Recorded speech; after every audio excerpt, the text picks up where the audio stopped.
ಆರಾಧನಾ ಸಮಯ. ಪ್ರಾರ್ಥನೆ ಮಾಡೋಣ. ಸರ್ವೋತ್ಕೃಷ್ಟನಾದ ದೇವರೇ, ನಿನಗೆ ಸ್ತೋತ್ರವಾಗಲಿ. ಈ ಆರಾಧನೆಯಲ್ಲಿ ಭಾಗಿಯಾಗುವಂಥ ನಮ್ಮೆಲ್ಲರಿಗೆ ನಿನ್ನ ಪ್ರಸನ್ನತೆ, ನಿನ್ನ ಸಾನ್ನಿಧ್ಯದ ಅನುಭವದಿಂದ ತುಂಬಿಸು. ಕರ್ತನ ಭೋಜನ ಸಂಸ್ಕಾರವೆಂಬ ಈ ಪರಿಶುದ್ಧ ಆಚರಣೆಯಲ್ಲಿ ನಾವು ಪಾಲು ತಕ್ಕೊಳ್ಳುವಂತಹ ಭಾಗ್ಯಕರವಾದಂತಹ ಆಶೀರ್ವಾದದ ಸಮಯಕ್ಕಾಗಿಯೂ ಇಂತಹ ಆಶೀರ್ವಾದಕ್ಕೆ ಪಾತ್ರನಾಗಿಸಿದಂಥ ನಮಗೆ ನಿನಗೆ ಯುಗಾಂತರಗಳಲ್ಲಿ ಮಹಿಮೆ ಕೊಂಡಾಟವು ಇರಲಿ. ನಿನ್ನ ಆರಾಧನೆಯ ಮೂಲಕ, ನಿನ್ನ ವಾಕ್ಯದ ಧ್ಯಾನದ ಮೂಲಕ ನಮ್ಮನ್ನು ನಿನ್ನ ಹಾದಿಯಲ್ಲಿ ನಿನ್ನ ಮಹಿಮೆಗಾಗಿ ನಡೆಸು ಎಂಬುದಾಗಿ ಯೇಸುವಿನ ಮೂಲಕ ಪ್ರಾರ್ಥಿಸ್ತೇವೆ. ಆಮೆನ್. ನಮ್ಮ ಈ ಪರಿಶುದ್ಧವಾದ ಆರಾಧನೆಯನ್ನ ಆರಂಭ ಮಾಡುವ ಹಾಗೆ ಆರಂಭದ ಸಂಗೀತವನ್ನ ಹಾಡಿಕೊಳ್ಳೋಣ.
ದೇವರನ್ನ ಆರಾಧಿಸೋಣ.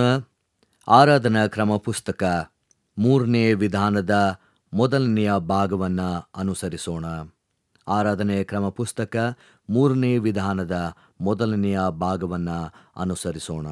ಕೃತಜ್ಞತಾ ಸ್ತುತಿಯೊಡನೆ ಆತನ ಮಂದಿರ ದ್ವಾರಗಳಿಗೂ, ಕೀರ್ತನೆಯೊಡನೆ ಆತನ ಅಂಗಳಗಳಿಗೂ ಬನ್ನಿರಿ. ಆತನ ಉಪಕಾರ ಸ್ಮರಿಸಿರಿ, ಆತನ ನಾಮವನ್ನು ಕೊಂಡಾಡಿರಿ. ಕರ್ತನು ಒಳ್ಳೆಯವನು, ಆತನ ಕೃಪೆಯು ಯುಗಯುಗಕ್ಕೂ, ಆತನ ಸತ್ಯತೆಯು ತಲತಲಾಂತರಕ್ಕೂ ಇರುವವು. ಬನ್ನಿರಿ, ನಮ್ಮ ನಿರ್ಮಾಣಿಕನಾದ ಕರ್ತನಿಗೆ ಸಾಷ್ಟಾಂಗವೆರಗಿ ಆರಾಧಿಸೋಣ. ಆತನು ನಮ್ಮ ದೇವರು, ನಾವು ಆತನು ಪಾಲಿಸುವ ಪ್ರಜೆಯು, ಆತನ ಕೈಗಳಿರುವ ಹಿಂಡು ಆಗಿದ್ದೇವೆ. ಕರ್ತನ ಪರ್ವತವನ್ನ ಹತ್ತತಕ್ಕವನು ಯಾರು? ಆತನ ಪವಿತ್ರ ಸ್ಥಾನದಲ್ಲಿ ನಿಲ್ಲುವುದಕ್ಕೆ ಎಂತವನು ಯೋಗ್ಯನು? ಯಾವನು ಅಯೋಗ್ಯ ಕಾರ್ಯಗಳಲ್ಲಿ ಮನಸ್ಸಿಡದೆ, ಮೋಸ ಪ್ರಮಾಣ ಮಾಡದೆ, ಶುದ್ಧ ಹಸ್ತವೂ ನಿರ್ಮಲ ಮನಸ್ಸು ಉಳ್ಳವನಾಗಿದ್ದಾನೋ ಅವನೇ. ಕರ್ತನಾದ ನಮ್ಮ ದೇವರು ಕರುಣಿಸುವವನು, ಕ್ಷಮಿಸುವವನು ಆಗಿದ್ದಾನೆ. ನಾವು ಆತನಿಗೆ ತಿರುಗಿ ಬಿದ್ದೆವಲ್ಲ. ಕರ್ತನಾದ ನಮ್ಮ ದೇವರ ಮಾತನ್ನ ಕೇಳಲಿಲ್ಲ. ತನ್ನ ಸೇವಕರಾದ ಪ್ರವಾದಿಗಳ ಮೂಲಕ ನಮಗೆ ಗೊತ್ತು ಮಾಡಿದ ಧರ್ಮ ಮಾರ್ಗದಲ್ಲಿ ನಡೆಯಲಿಲ್ಲ. ಕುಗ್ಗಿದ ಮನಸ್ಸೇ ದೇವರಿಗೆ ಇಷ್ಟ ಯಜ್ಞ. ದೇವರೇ ಪಶ್ಚಾತ್ತಾಪದಿಂದ ಜಜ್ಜಿ ಹೋದ ಮನಸ್ಸನ್ನು ನೀನು ತಿರಸ್ಕರಿಸುವುದಿಲ್ಲ. ಯೇಸು ಇಂತೆಂದನು, ಎಲೆ ಕಷ್ಟಪಡುವವರೇ, ಹೊರೆ ಹೊತ್ತವರೇ, ನೀವೆಲ್ಲರೂ ನನ್ನ ಬಳಿಗೆ ಬನ್ನಿರಿ, ನಾನು ನಿಮಗೆ ವಿಶ್ರಾಂತಿ ಕೊಡುವೆನು. ನಾನು ಎದ್ದು ನನ್ನ ತಂದೆಯ ಬಳಿಗೆ ಹೋಗಿ ಆತನಿಗೆ, ಅಪ್ಪ, ಪರಲೋಕಕ್ಕೆ ವಿರೋಧವಾಗಿಯೂ ನಿನ್ನ ಮುಂದೆಯೂ ಪಾಪ ಮಾಡಿದ್ದೇನೆ ಎಂದು ಹೇಳುವೆನು. ಒಟ್ಟಾಗಿ, ಕರ್ತನೇ, ನನ್ನ ಶರಣನೇ, ನನ್ನ ವಿಮೋಚಕನೇ, ನನ್ನ ಮಾತುಗಳು, ನನ್ನ ಹೃದಯದ ಧ್ಯಾನವು ನಿನಗೆ ಸಮರ್ಪಕವಾಗಿರಲಿ. ದೇವರನ್ನ ಸ್ತುತಿಸುವ ಹಾಗೆ ಸಂಕೀರ್ತನೆಯನ್ನ ಹಾಡಿಕೊಳ್ಳೋಣ.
ದೇವರ ಅತ್ಯಂತ ಪ್ರೀತಿಯುಳ್ಳ ಮಕ್ಕಳಾದ ತಮ್ಮೆಲ್ಲರಿಗೆ ಶುಭವನ್ನು ಕೋರುತ್ತಾ ದೇವರ ಕೃಪಾವರವು ನಿತ್ಯವೂ ನಿಮ್ಮೊಂದಿಗಿರಲಿ ಎಂಬುದಾಗಿ ವಂದಿಸುವಾತನಾಗಿದ್ದೇನೆ.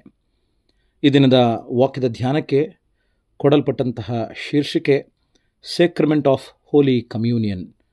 ಸೇಕ್ರಮೆಂಟ್ ಆಫ್ ಹೋಲಿ ಕಮ್ಯೂನಿಯನ್ ಎಂಬುದು ನಮಗೆ ಕೊಡಲ್ಪಟ್ಟಂಥ ವಿಷಯ. ಬಹಳ ಸುಲಭವಾಗಿ ನಮ್ಮೆಲ್ಲರಿಗೂ ತಿಳಿದಂತೆ ಕರ್ತನ ಭೋಜನ ಸಂಸ್ಕಾರ ಎನ್ನುವಂಥದ್ದು. ನಮ್ಮ ಕ್ರೈಸ್ತಿಯ ಬಾಳ್ವೆಯಲ್ಲಿ, ನಮ್ಮ ಸಭೆಗಳಲ್ಲಿ ಸಂಸ್ಕಾರಗಳು ದೀಕ್ಷಾ ಸ್ನಾನ ಮತ್ತು ಕರ್ತನ ಭೋಜನ ಸಂಸ್ಕಾರ ಇವೆರಡೇ. ದೀಕ್ಷಾ ಸ್ನಾನ ಮತ್ತು ಕರ್ತನ ಭೋಜನ ಸಂಸ್ಕಾರ. ಕರ್ತನ ಭೋಜನ ಸಂಸ್ಕಾರ ಇದು ಗ್ರೀಕ್ ಭಾಷೆಯ ಯೂಕರಿಸ್ಟೆವೋ ಎಂಬುದಾಗಿ ಹೇಳುವ, ಯೂಕರಿಸ್ಟ್ ಎನ್ನುವಂಥ ಆಂಗ್ಲ ಭಾಷೆಯಲ್ಲಿ ಕರೆಯುವಂತಹ ಥ್ಯಾಂಕ್ಸ್ ಗಿವಿಂಗ್, ಗಿವ್ ಥ್ಯಾಂಕ್ಸ್ ಎಂಬುದಾಗಿ ಹೇಳುವಂಥದ್ದು. ದೇವರಿಗೆ ಉಪಕಾರವನ್ನು, ಕೃತಜ್ಞತೆಯನ್ನು ಸಲ್ಲಿಸುವಂಥದ್ದು. ಯಾತಕ್ಕಾಗಿ? ದೇವರು ತನ್ನ ಮಗನಾದಂಥ ಯೇಸು ಕ್ರಿಸ್ತನನ್ನು ನಮಗೋಸ್ಕರ ಶಿಲುಬೆಯಲ್ಲಿ ತನ್ನ ಪ್ರಾಣವನ್ನು ಕೊಡುವುದರ ಮೂಲಕ ತನ್ನ ಪ್ರೀತಿಯ ತ್ಯಾಗವನ್ನು ಈ ರೀತಿ ಮಾಡಿದ್ದಾನೆ. ಮಾತ್ರವಲ್ಲದೆ ಕ್ರಿಸ್ತನ ದೇಹವು ನಮಗೋಸ್ಕರವಾಗಿ ಮುರಿಯಲ್ಪಟ್ಟಿದೆ, ಜಜ್ಜಲ್ಪಟ್ಟಿದೆ, ಪ್ರಾಣವನ್ನು ಅರ್ಪಿಸಲ್ಪಟ್ಟಿದೆ. ಆತನ ರಕ್ತ ನಮ್ಮ ಪಾಪಗಳ ಪರಿಹಾರಕ್ಕಾಗಿ ಯಜ್ಞವಾಗಿ ಸಮರ್ಪಿಸಿದಂತಹ ಈ ಕೃತ್ಯವು ನಮಗೆ ಪರಿಶುದ್ಧವಾದಂತಹ ಸಂಸ್ಕಾರವಾಗಿದೆ. ಈ ಸಂಸ್ಕಾರ ಎನ್ನುವಂಥದ್ದು ಕ್ರಿಸ್ತನ ಮರಣದಲ್ಲಿ, ಕ್ರಿಸ್ತನ ಶ್ರಮೆಯಲ್ಲಿ ನಾವು ಪಾಲುದಾರರಾಗಿ, ನಾವು ಆ ಕ್ರಿಸ್ತನ ಶ್ರಮೆ ಮರಣವನ್ನು ಅನುಭವಿಸುವಂತಹ ಎಲ್ಲ ಹೊರೆಯನ್ನು, ಜವಾಬ್ದಾರಿಯನ್ನು, ಕರ್ತವ್ಯವನ್ನು ನಮ್ಮ ಬಾಳ್ವೆಯಲ್ಲಿ ಹೊಂದಿದ್ದೇವೆ. ಈ ಕರ್ತನ ಭೋಜನ ಸಂಸ್ಕಾರದ ಉದ್ದೇಶ ಮತ್ತು ಶ್ರೇಷ್ಠತೆಯನ್ನು ಇಂದು ನಮಗೆ ಕೊಡಲ್ಪಟ್ಟಂತಹ 3 ಪರಿಚ್ಛೇದಗಳ ಮೂಲಕವಾಗಿ ನಾವು ಅರ್ಥ ಮಾಡಿಕೊಳ್ಳಬಹುದು. ವಿಮೋಚನಾಕಾಂಡ 12ನೇ ಅಧ್ಯಾಯ ಮೊದಲ 14ನೇ ವಚನ, ಕೊರಿಂಥದ ಮೊದಲನೇ ಪತ್ರ 10ನೇ ಅಧ್ಯಾಯದ 14ನೇ ವಚನದಿಂದ 22ನೇ ವಚನದವರೆಗೆ, 14ನೇ ವಚನದಿಂದ 22, ಹಾಗೂ ಲೂಕನ ಸುವಾರ್ತೆ 22ನೇ ಅಧ್ಯಾಯ 7ರಿಂದ 20ನೇ ವಚನದವರೆಗೆ. ಬಹಳ ಪ್ರಮುಖವಾದಂತಹ ಅಂಶವೇನೆಂದು ನಾವು ತಿಳ್ಕೊಳ್ಳಬೇಕಾದದ್ದೇನೆಂದರೆ, ವಿಮೋಚನಾಕಾಂಡ 12ನೇ ಅಧ್ಯಾಯ 14ನೇ ವಚನದಲ್ಲಿ ನಾವು ಕ್ರಿಸ್ತನ ಕರ್ತನ ಭೋಜನ ಸಂಸ್ಕಾರ ಎನ್ನುವಂತಹ ಈ ಆಚರಣೆಯಲ್ಲಿ ಪಾಲುದಾರರಾಗುವಾಗ ಕ್ರಿಸ್ತನ ಮರಣವನ್ನು, ಶ್ರಮೆಯನ್ನು, ಪ್ರಾಣತ್ಯಾಗವನ್ನು ಸ್ಮರಿಸ್ತೇವೆ. ಆತನ ದೇಹ ರಕ್ತವನ್ನು ನಾವು ಭುಜಿಸ್ತೇವೆ, ಸೇವಿಸ್ತೇವೆ. ಇದು ಯೇಸು ಕ್ರಿಸ್ತನ ಶ್ರಮೆ ಮರಣವನ್ನು ಸ್ಮರಿಸುವಂಥದ್ದು ಮಾತ್ರವಲ್ಲದೆ, ಅದನ್ನು ಈ ವಚನ ಹೇಳುವಂಥ 14ರಲ್ಲಿ ಯೆಹೋವನ ಘನಕ್ಕಾಗಿ ಮಾಡಬೇಕು. ಈ ಹಬ್ಬವನ್ನು, ಅಂದರೆ ಪಸ್ಕ ಹಬ್ಬವನ್ನು ಹೇಗೆ ಇಸ್ರಾಯೇಲ್ಯರು, ಯಹೂದ್ಯರು ಮಾಡುತ್ತಿದ್ದರೋ ಅದು ದೇವರ ಘನಕ್ಕಾಗಿ, ಹಾಗೆ ನಾವು ಇದನ್ನು ದೇವರ ಘನಕ್ಕಾಗಿ ನಾವು ಮಾಡಬೇಕು. ದೇವರ ಘನಕ್ಕಾಗಿ, ಕ್ರಿಸ್ತನ ಘನಕ್ಕಾಗಿ, ಅಂದರೆ ಕ್ರಿಸ್ತನ ಶ್ರಮೆ ಮರಣ ಎನ್ನುವಂತಹ ಈ ಸಂಸ್ಕಾರದಲ್ಲಿ ದೇಹವನ್ನು, ರಕ್ತವನ್ನು ಭುಜಿಸುವಂಥ, ಸೇವಿಸುವಂಥ ನಾವು ನಮ್ಮೊಳಗೆ, ನಮ್ಮ ಮನಸ್ಸಿನೊಳಗೆ, ನಮ್ಮ ಹೃದಯದೊಳಗೆ ಕ್ರಿಸ್ತನ ದೇಹ ರಕ್ತವು ಈ ಸಂಸ್ಕಾರದ ಮೂಲಕವಾಗಿ ಆತನನ್ನು ಸೇವಿಸುವಾಗ, ಆತನನ್ನು ನಾವು ಸ್ವೀಕರಿಸುವಂಥ ಸಂದರ್ಭದಲ್ಲಿ ಕ್ರಿಸ್ತನ ದೇಹವು, ರಕ್ತವು ನಮ್ಮೊಳಗೆ ಬರುವಂತಹ ವೇಳೆಯಲ್ಲಿ ನಾವು ಮಾರ್ಪಾಡಾಗಬೇಕು. ನಾವು ಬದಲಾವಣೆಯನ್ನು, ಪರಿವರ್ತನೆಯನ್ನು, ರೂಪಾಂತರವನ್ನು ಹೊಂದತಕ್ಕಂಥದ್ದು ನಮ್ಮಲ್ಲಿರಬೇಕು. ಅಂದರೆ ಪಾಪಮಯವಾದಂಥ ಜೀವಿತದಿಂದ, ಕೆಟ್ಟತನದಿಂದ, ಅನ್ಯಾಯದಿಂದ, ಅಕ್ರಮದಿಂದ, ಅನೀತಿಯಿಂದ, ಅಸತ್ಯದಿಂದ, ಸೈತಾನನಿಂದ ನಾವು ಹೊರಬಂದು ಬಿಡುಗಡೆಯನ್ನು ಪಡೆದು ನೂತನ ಸ್ವಭಾವ, ನೂತನ ವರ್ತನೆ, ನೂತನ ಜೀವಿತವನ್ನು ಪಡೆಯುವಂತಹ ರೂಪಾಂತರದ ಆ ಪ್ರಕ್ರಿಯೆ ನಮ್ಮಲ್ಲಿ ಈ ಸಂಸ್ಕಾರದ ಮೂಲಕವಾಗಿ ಆಗತಕ್ಕದ್ದಾಗಿದೆ. ಇದರ ಮೂಲಕ ನಮ್ಮ ಬಾಳ್ವೆ ಕ್ರಿಸ್ತನ ದೇಹ ರಕ್ತವನ್ನು ಈ ಸಂಸ್ಕಾರದಲ್ಲಿ ಸೇವಿಸಿದ ಮೇರೆಗೆ ನಾವು ಬದಲಾವಣೆಯನ್ನು, ನೂತನ ಜೀವಿತವನ್ನು ಸದಾ ಹೊಂದುತ್ತಲೇ ನಮ್ಮ ಜೀವನದ ಮೂಲಕ ದೇವರಿಗೆ ಘನವನ್ನು, ಕ್ರಿಸ್ತನಿಗೆ ಮಹಿಮೆಯನ್ನು ಸಲ್ಲಿಸತಕ್ಕಂಥದ್ದಾಗಿರಬೇಕು. ಯಾಕಂದರೆ ಪಾಪಮಯವಾದಂಥ ಜೀವಿತದಲ್ಲಿ ಮತ್ತೆ ನಾವು ಬೀಳಬಾರದು, ಕೆಟ್ಟತನದಲ್ಲಿ ನಾವು ಮತ್ತೆ ತೊಡಗಿಸಿಕೊಳ್ಳಬಾರದು. ಇಂತಹ ಆಚರಣೆ ನಮ್ಮದಾಗಿರಬೇಕು. ದೇವರ ಘನಕ್ಕಾಗಿ ನಾವು ಈ ಸಂಸ್ಕಾರದಲ್ಲಿ ಪಾಲುದಾರರಾಗಿ ಈ ಸಂಸ್ಕಾರದ ಮೂಲಕವಾಗಿ ದೇವರನ್ನು ಮಹಿಮೆಪಡಿಸಬೇಕು ಎಂಬುದಕ್ಕಾಗಿ ದೇವರು ಈ ಪಸ್ಕ ಹಬ್ಬವನ್ನು ಅಂದು ಇಸ್ರಾಯೇಲರಿಗೆ ಆಜ್ಞಾಪಿಸಿದ್ದ, ಆದೇಶವನ್ನು ಕೊಟ್ಟಿದ್ದ. ನಾವು ಸಹ ಅದೇ ರೀತಿಯಲ್ಲಿ ಕ್ರಿಸ್ತನ ಭೋಜನ ಸಂಸ್ಕಾರದ ಈ ಆಚರಣೆಯಲ್ಲಿ ಪಾಲುದಾರರಾಗಿ ಮಹಿಮೆಯನ್ನು ತರುವಂಥವರಾಗಿರಬೇಕು. ಕೊರಿಂಥದ ಮೊದಲನೇ ಪತ್ರ 10ನೇ ಅಧ್ಯಾಯದಲ್ಲಿ ವ್ಯತ್ಯಾಸವನ್ನು ತಿಳಿಸ್ತಾನೆ. ಯಾವ ರೀತಿಯಲ್ಲಿ ನಾವು ಕರ್ತನ ಭೋಜನ ಸಂಸ್ಕಾರವನ್ನು ಪಾಲುದಾರರಾಗುವಾಗ ನಾವು ಹೇಗೆ ದೇವರಿಗೆ ಘನತೆಯನ್ನು, ಗೌರವವನ್ನು, ಮರ್ಯಾದೆಯನ್ನು ತರಲು ಸಾಧ್ಯ ಎಂಬುದಾಗಿ. ಯಾಕಂದರೆ ಕ್ರಿಸ್ತನ ದೇಹ ರಕ್ತವನ್ನು ಸೇವಿಸಿದ ಮೇರೆಗೆ ಕ್ರಿಸ್ತನಂತಹ ಮನಸ್ಸು ನಮ್ಮಲ್ಲಿ ಉದ್ಭವವಾಗಬೇಕು, ಸೃಷ್ಟಿಯಾಗಬೇಕು. ಅದು ಸ್ಫೂರ್ತಿಯ ಚಿಲುಮೆಯಾಗಿ ಅನೇಕರಿಗೆ ಉದಾಹರಣೆಯಾಗಿ ಮಾದರಿಯಾಗಿರಬೇಕು. ಕರ್ತನ ಭೋಜನ ಸಂಸ್ಕಾರ ಎನ್ನುವಂಥದ್ದು ಸಾಂಪ್ರದಾಯಿಕವಾಗಿ ಅಥವಾ ತೋರಿಕೆಯ ರೀತಿಯಲ್ಲಿ ತಿಂಗಳಿಗೊಮ್ಮೆಯೋ ಅಥವಾ ವಾರಕ್ಕೆ ಒಂದು ಸರಿ ನಾವು ಇದರಲ್ಲಿ ಆಚರಿಸುವಂತಹ ಒಂದು ಘಟನೆ ಅಲ್ಲ ಅದು. ಆದರೆ ಸಜೀವವುಳ್ಳ ಆ ಕ್ರಿಸ್ತನ ದೇಹ ರಕ್ತವನ್ನು ಸೇವಿಸುವಂಥ ನಾವು ಸಜೀವ ಯಜ್ಞಗಳಾಗಿ ಕ್ರಿಸ್ತನಿಗಾಗಿ ಲೋಕದಲ್ಲಿ ಸಮರ್ಪಿಸಿಕೊಂಡವರಾಗಿ ಬದುಕುವಂತಹ ಪವಿತ್ರವಾದಂತಹ ಸಂಸ್ಕಾರ ಅದು. ಇಲ್ಲಿ ನಮ್ಮಲ್ಲಿ ಬರಬೇಕಾದಂಥದ್ದೇನೆಂದರೆ, ಅಪರಿಶುದ್ಧತೆಯಿಂದ ಪರಿಶುದ್ಧತೆಯೆಡೆಗೆ ನಾವು ನಮ್ಮ ಬದುಕನ್ನು ಸಾಗಿಸಿಕೊಂಡು ಹೋಗಬೇಕು. ಲೌಕಿಕವಾದಂಥ ಪ್ರಾಪಂಚಿಕವಾದಂತಹ ಜೀವಿತವನ್ನು ತ್ಯಜಿಸಿ ವಿಸರ್ಜಿಸಿಬಿಟ್ಟು ದೂರ ತಳ್ಳಿ ನಾವು ಪರಲೋಕ ಭಾವದವರಾಗಿ, ಪರಲೋಕ ಸಂಸ್ಥಾನದವರಾಗಿರುವ ಕ್ರಿಸ್ತನ ಬೋಧನೆಗಳನ್ನು, ಕ್ರಿಸ್ತನ ಮಾದರಿಯನ್ನು, ಕ್ರಿಸ್ತನಂಥ ಜೀವಿತವನ್ನು ನಮ್ಮೊಳಗೆ ಏಕೀಭವಿಸಿಕೊಳ್ಳುವಂತಹ ಕ್ರೂಜೆಯನ್ನು ನಮ್ಮೊಂದಿಗೆ ಏಕೀಭವಿಸಿಕೊಳ್ಳುವಂತಹ ಜೀವಿತಕ್ಕೆ ಕರೆ ಕೊಡುವಂತಹ ಅಥವಾ ಅದರಲ್ಲಿ ತೊಡಗಿಸಿಕೊಳ್ಳುವಂತಹ ಪ್ರಕ್ರಿಯೆ ಇದಾಗಿದೆ. ಲೋಕದ ಆಚಾರ ವಿಚಾರಗಳು, ಲೌಕಿಕವಾದಂತಹ ಸಂಬಂಧಪಟ್ಟಂಥ ಪ್ರತಿಯೊಂದು ವಿಷಯಗಳಿಂದ ದೂರವಿದ್ದು ಅದರ ಕಡೆಗೆ ಗಮನ ಹರಿಸದೆ ಅದರೊಳಗೆ ನಾವು ಪಾಲು ತಕ್ಕೊಳ್ಳದೆ ಕ್ರಿಸ್ತನ ಮಹಿಮೆಯಲ್ಲಿ, ಘನತೆಯಲ್ಲಿ, ಆತನ ಸಂಸ್ಕಾರವೆಂಬ ಈ ಪರಿಶುದ್ಧವಾದಂತಹ ಆಚರಣೆಯಲ್ಲಿ ನಾವು ಪಾಲು ತಕ್ಕೊಳ್ಳುವಂಥದ್ದಾಗಿದೆ. ಹಾಗಾಗಿ ಯೇಸುಸ್ವಾಮಿ ನಮಗೆ ತಿಳಿಸುವುದೇನೆಂದರೆ, ಲೂಕನ ಸುವಾರ್ತೆಯಲ್ಲಿ ಬರೆಯಲ್ಪಟ್ಟಂತೆ ಶಿಷ್ಯರೊಂದಿಗೆ ಆತನು ಮಾಡುವಂತಹ ಆ ಕರ್ತನ ಭೋಜನ ಸಂಸ್ಕಾರ, ಕಡೆಯ ರಾತ್ರಿ ಭೋಜನ, ಪಸ್ಕ ಹಬ್ಬವನ್ನು ಶಿಷ್ಯರೊಂದಿಗೆ ಆಚರಿಸುವಂಥ ಸಂದರ್ಭದಲ್ಲಿ ಇದು ನೂತನವಾದಂತಹ ಅರ್ಥವನ್ನು ಕೊಡುವಂತಹ ಪರಿಚಯದವಾಗಿ ನಾವು ಅರ್ಥ ಮಾಡಿಕೊಳ್ಳಬೇಕು. ಹೊಸ ಒಡಂಬಡಿಕೆಯನ್ನು ಸ್ಥಾಪಿಸುವಂತಹ ಯೇಸುಸ್ವಾಮಿ ನಾವು ಪದೇ ಪದೇ ಕ್ರಿಸ್ತನ ದೇಹ ರಕ್ತವನ್ನು ಸೇವಿಸುವಂಥ ವೇಳೆಯಲ್ಲಿ ನೂತನವಾದಂತಹ ಒಡಂಬಡಿಕೆಯನ್ನು, ಬಾಂಧವ್ಯವನ್ನು, ಸಂಬಂಧವನ್ನು ಕ್ರಿಸ್ತನೊಂದಿಗೆ ನಾವು ನವೀಕರಿಸಿಕೊಳ್ಳುತ್ತೇವೆ, ಪುನರುಜ್ಜೀವಿಸ ಮಾಡುತ್ತೇವೆ. ಬಹಳ ಪ್ರಮುಖವಾಗಿ ಪ್ರತಿ ಸರ್ತಿ ನಾವು ಕರ್ತನ ಭೋಜನ ಸಂಸ್ಕಾರದಲ್ಲಿ ಆಚರಿಸುವಂಥ, ಪಾಲು ತಕ್ಕೊಳ್ಳುವಂಥ, ಭಾಗವಹಿಸುವಂಥ ಪ್ರತಿ ಕ್ಷಣವೂ, ತದನಂತರವೂ ನಮ್ಮ ಜೀವನ ಆಧ್ಯಾತ್ಮಿಕವಾಗಿ ಪರಿಪಕ್ವತೆಗೆ ಬರಬೇಕು. ಸ್ಪಿರಿಚುವಲ್ ಮೆಚುರಿಟಿ ಎನ್ನುವಂಥದ್ದು ನಮ್ಮ ಆಧ್ಯಾತ್ಮಿಕವಾದಂತಹ ಜೀವಿತ ಬೆಳವಣಿಗೆಯತ್ತ ಸಾಗತಕ್ಕಂಥದ್ದಾಗಿದೆ. ಆಧ್ಯಾತ್ಮಿಕವಾಗಿ ನಾವಿನ್ನೂ ಕುಂಠಿತರಾಗಬಾರದು.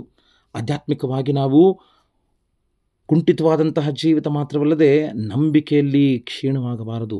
ನಮ್ಮ ಐಕ್ಯತೆ, ನಮ್ಮ ಅನ್ಯೋನ್ಯತೆ ದೇವರೊಂದಿಗೆ, ಕ್ರಿಸ್ತನೊಂದಿಗೆ, ಕ್ರೂಜಿಯೊಂದಿಗೆ ಏಕೀಭವಿಸಿಕೊಳ್ಳುವಂಥದ್ದು ಮಾತ್ರವಲ್ಲದೆ ಸಹಮಾನವರೊಂದಿಗೂ ಐಕ್ಯತೆಯಲ್ಲಿ, ಒಗ್ಗಟ್ಟಿನಲ್ಲಿ, ಅನ್ಯೋನ್ಯತೆಯಲ್ಲಿ, ಪ್ರೀತಿಯಲ್ಲಿ ನೆಲೆಗೊಳ್ಳುವಂಥದ್ದೇ ಇದರ ಮುಖ್ಯವಾದಂಥ ಅರ್ಥ. ಹೊಸ ಒಡಂಬಡಿಕೆ ಎನ್ನುವಂಥದ್ದು ನಮ್ಮನ್ನು ಆಂತರ್ಯದಲ್ಲಿ ಆಧ್ಯಾತ್ಮಿಕವಾಗಿ ದಿನೇ ದಿನೇ ಹೊಸಬರಾಗುವಂಥದ್ದು, ನೂತನ ಸೃಷ್ಟಿಯಾಗುವಂಥದ್ದು, ನೂತನ ಜೀವಿತವಾಗುವಂಥದ್ದು. ಅದಕ್ಕಾಗಿ ಪೌಲನು ಹೇಳ್ತಾನೆ, ಈಗೋ ಪೂರ್ವ ಸ್ಥಿತಿ ಹೋಗಿ ಎಲ್ಲವೂ ನೂತನವಾಯಿತು. ಯಾಕಂದರೆ ಯಾವನಾದರೂ ಕ್ರಿಸ್ತನಲ್ಲಿದ್ದರೆ, ನಾವು ಕ್ರಿಸ್ತನಲ್ಲಿ ಇರುವುದರಿಂದ, ಕ್ರಿಸ್ತನಲ್ಲಿ, ಕ್ರಿಸ್ತನ ದೇಹ ರಕ್ತದಲ್ಲಿ ಪಾಲು ತಕ್ಕೊಳ್ಳುವುದರಿಂದ ನಾವು ನೂತನ ಸೃಷ್ಟಿ, ನೂತನ ಜೀವಿತ.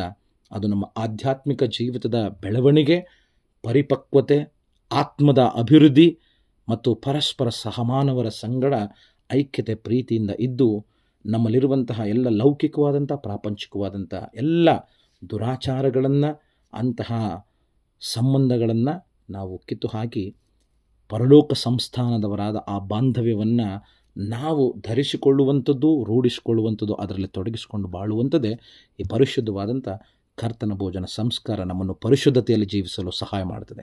ಇಂತಹ ಪರಿಶುದ್ಧತೆಯಲ್ಲಿ ಜೀವಿಸಲು ನಿತ್ಯವೂ ಪವಿತ್ರಾತ್ಮನು ತಾನೇ ಇಂತಹ ಮಾರ್ಗದಲ್ಲಿ ನಡೆಯಲು ಉತ್ತೇಜನವನ್ನು ನಿತ್ಯವೂ ಅನುಗ್ರಹಿಸಲಿ.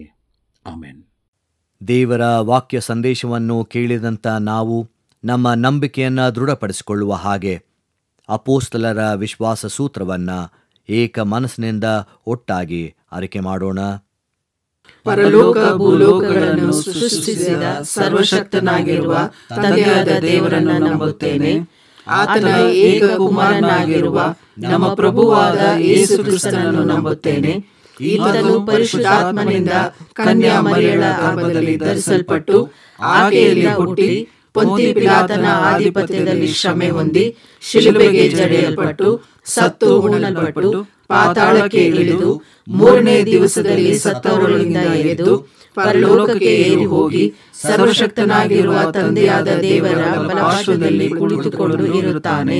ಈತನು ಅಲ್ಲಿಂದ ಬಂದು ಬದುಕಿರುವವರಿಗೂ ಸತ್ತವರಿಗೂ ನ್ಯಾಯ ವಿಧಿಸುವನು ಎಂಬುದನ್ನು ನಂಬುತ್ತೇನೆ. ನಾನು ಪರಿಶುದ್ಧಾತ್ಮನನ್ನು ನಂಬುತ್ತೇನೆ.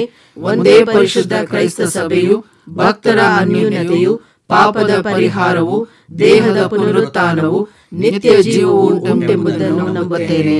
ಆಮೆನ್. ನಮ್ಮ ಆರಾಧನೆಯನ್ನ ಅಂತ್ಯಗೊಳಿಸುವ ಹಾಗೆ ಕಡೆಯ ಸಂಗೀತವನ್ನ ಹಾಡಿಕೊಳ್ಳೋಣ.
ಕರ್ತನಾಗಿರುವ ನಮ್ಮ ಸ್ವರ್ಗೀಯ ತಂದೆಯಾದ ದೇವರೇ, ನಿನಗೆ ಸ್ತೋತ್ರವಾಗಲಿ.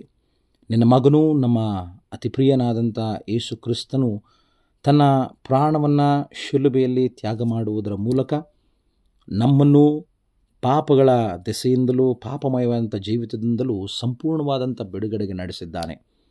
ಕ್ರಿಸ್ತನ ದೇಹ ರಕ್ತದಲ್ಲಿ ಈ ಸಂಸ್ಕಾರದಲ್ಲಿ ನಾವು ಪಾಲುದಾರರಾಗುವಾಗ ನಮ್ಮನ್ನು ಆಧ್ಯಾತ್ಮಿಕವಾಗಿ ಉಜ್ಜೀವಿಸ ಮಾಡಿ ಬೆಳವಣಿಗೆಯತ್ತ ನಡೆಸಿ ಪರಸ್ಪರ ಸಹಮಾನವರೊಂದಿಗೆ ನಾವು ಪ್ರೀತಿ ಅನ್ಯೋನ್ಯತೆ ಐಕ್ಯತೆಯಲ್ಲಿ ನೆಲೆಗೊಂಡಿದ್ದೂ ಜೀವಿಸುತ್ತಾ ನಮ್ಮ ಆತ್ಮಗಳ ಉದ್ಧಾರಕ್ಕಾಗಿ ನಾವು ಸದಾ ನಿನ್ನ ಭಾವನೆ, ನಿನ್ನ ಬೋಧನೆಗಳಲ್ಲಿ ನೆಲೆಗೊಂಡಿರುವಂಥ ಜೀವಿತ, ನಾವು ಪ್ರೀತಿ ಅನ್ಯೋನ್ಯತೆಯಲ್ಲಿ ನೆಲೆಗೊಳ್ಳುವಂತಹ ಆ ಧ್ಯೇಯ ಗುರಿಯನ್ನು ನಾವಿಟ್ಟುಕೊಂಡು ಪರಸ್ಪರ ಸಹಮಾನವರೊಂದಿಗೂ ನಿನ್ನೊಂದಿಗೂ ನಮ್ಮೆಲ್ಲ ಪಾಪಮಯವಾದಂಥ ಜೀವಿತವನ್ನು ತ್ಯಜಿಸಿ ವಿಸರ್ಜಿಸಿಬಿಟ್ಟು ಯೋಗ್ಯವಾದಂತಹ ನೀ ಬಯಸುವ ಪರಿಶುದ್ಧವಾದಂಥ ಮಾರ್ಗದಲ್ಲಿಯೂ ಜೀವಿತದಲ್ಲಿ ನೆಲೆಗೊಂಡಿರಲು ನಮಗೆ ಸಹಾಯಿಸಿ ಮುನ್ನಡೆಸು. ನಾವು ಈ ಕರ್ತನ ಭೋಜನ ಸಂಸ್ಕಾರದಲ್ಲಿ ಪ್ರತಿ ಸರ್ತಿ ನಾವು ಪಾಲುದಾರರಾಗುವಾಗ ನಮ್ಮನ್ನು ಆಂತರ್ಯದಲ್ಲಿಯೂ ಹೊಸಬರನ್ನಾಗಿಸಿ ನಮ್ಮ ಗುಣ ಲಕ್ಷಣ, ನಮ್ಮ ಸ್ವಭಾವ ವರ್ತನೆ ಪರಿವರ್ತನೆ ರೂಪಾಂತರಗಳನ್ನು ಹೊಂದುತ್ತಾ ದಿನೇ ದಿನೇ ನಾವು ನೂತನ ಸೃಷ್ಟಿಗಳಾಗಿ ನಿನ್ನಲ್ಲಿ ನೆಲೆಗೊಂಡಿದ್ದು ಸದಾ ನಿನಗೆ ಮಹಿಮೆ ಘನತೆಯನ್ನು ತರಲು ನಿನ್ನ ಘನಕ್ಕಾಗಿ ಸಂಸ್ಕಾರವನ್ನು ಆಚರಿಸಿ ನಮ್ಮನ್ನು ಪರಿಶುದ್ಧವಾದಂಥ ಜೀವಿತದಲ್ಲಿ ತೊಡಗಿಸಿಕೊಂಡು ಸಾಗಲು ನಿತ್ಯವೂ ನಮಗೆ ಸಹಾಯವನ್ನು ನಿನ್ನ ಆತ್ಮನ ಮೂಲಕವಾಗಿ ಕೊಡೆಂಬುದಾಗಿ ಯೇಸು ಕ್ರಿಸ್ತನ ಘನವುಳ್ಳ ನಾಮದಲ್ಲಿ ಪ್ರಾರ್ಥನೆಯನ್ನು ಬೇಡುತ್ತೇವೆ. ಆಮೇನ್. ಕರ್ತನು ತಾನೇ ಕಲಿಸಿಕೊಟ್ಟ ಪ್ರಾರ್ಥನೆಯನ್ನು ನಾವು ಏಕ ಮನಸ್ಸಿನಿಂದ ಆರೈಕೆ ಮಾಡೋಣ. ಪರಲೋಕದಲ್ಲಿರುವ ನಮ್ಮ ತಂದೆಯೇ, ನಿನ್ನ ನಾಮವು ಪರಿಶುದ್ಧವೆಂದು ಎಣಿಸಲ್ಪಡಲಿ. ನಿನ್ನ ರಾಜ್ಯವು ಬರಲಿ. ನಿನ್ನ ಚಿತ್ತವು ಪರಲೋಕದಲ್ಲಿ ನೆರವೇರುವ ಪ್ರಕಾರ ಭೂಲೋಕದಲ್ಲಿಯೂ ನೆರವೇರಲಿ. ನಮ್ಮ ಅನುದಿನದ ಆಹಾರವನ್ನು ಈ ಹೊತ್ತು ದಯಪಾಲಿಸು. ನಮಗೆ ತಪ್ಪು ಮಾಡಿದವರನ್ನು ನಾವು ಕ್ಷಮಿಸಿದಂತೆ ನಮ್ಮ ತಪ್ಪುಗಳನ್ನು ಕ್ಷಮಿಸು. ನಮ್ಮನ್ನು ಶೋಧನೆಯೊಳಗೆ ಸೇರಿಸದೆ ಕೇಡಿನಿಂದ ನಮ್ಮನ್ನು ತಪ್ಪಿಸು. ರಾಜ್ಯವು ಬಲವು ಮಹಿಮೆಯು ಸದಾಕಾಲ ನಿನ್ನವೇ. ಆಮೇನ್. ದೇವರ ಆಶೀರ್ವಾದವನ್ನು ವಿಶ್ವಾಸದಿಂದ ಹೊಂದಿರಿ. ನಮ್ಮ ಕರ್ತನಾದ ಯೇಸು ಕ್ರಿಸ್ತನ ಕೃಪೆ, ತಂದೆಯಾದ ದೇವರ ಪ್ರೀತಿ, ಪವಿತ್ರಾತ್ಮನ ಐಕ್ಯತೆ, ಅನ್ಯೋನ್ಯತೆ, ಸಹವಾಸ ನಡೆಸುವಿಕೆ ನಿತ್ಯ ಕಾಲಕ್ಕೂ ನಿಮ್ಮೆಲ್ಲರ ಸಂಗಡವಿರಲಿ. ಆಮೇನ್.